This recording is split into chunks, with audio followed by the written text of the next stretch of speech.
The Carson City Council has approved a $2 million deal with a local shipping company that will allow cargo containers and trucks to stay on Marathon Petroleum's refinery property until they are ready to be moved out.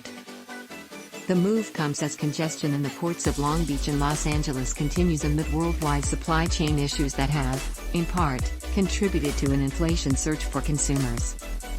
The deal, which the City Council unanimously approved this week, will allow Shippers Transport Express to store cargo containers and trucks on a 60-acre plot of Marathon Petroleum land, 1150 East Sepulveda Blvd, for 2 years. The agreement is part of ongoing efforts to reduce the number of containers stuck at the nation's 2 busiest ports, a problem that stems from a cargo surge that began last year and shows no signs of letting up. Empty containers have become a particular problem, often being stored on chassis needed to take loaded cargo containers to their destinations. Many of the empties began turning up in storage yards throughout the Wilmington community, often blocking streets when staging and moving them became necessary. Both ports have tried to find extra space to store the containers, and their respective cities have relaxed container stacking limits.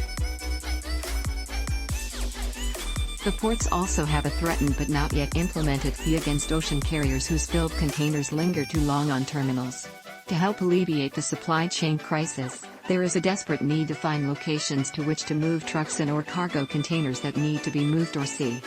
The city desires to help alleviate the supply chain crisis to the extent it can do so consistent with the protection and promotion of the public health, safety or welfare in the city.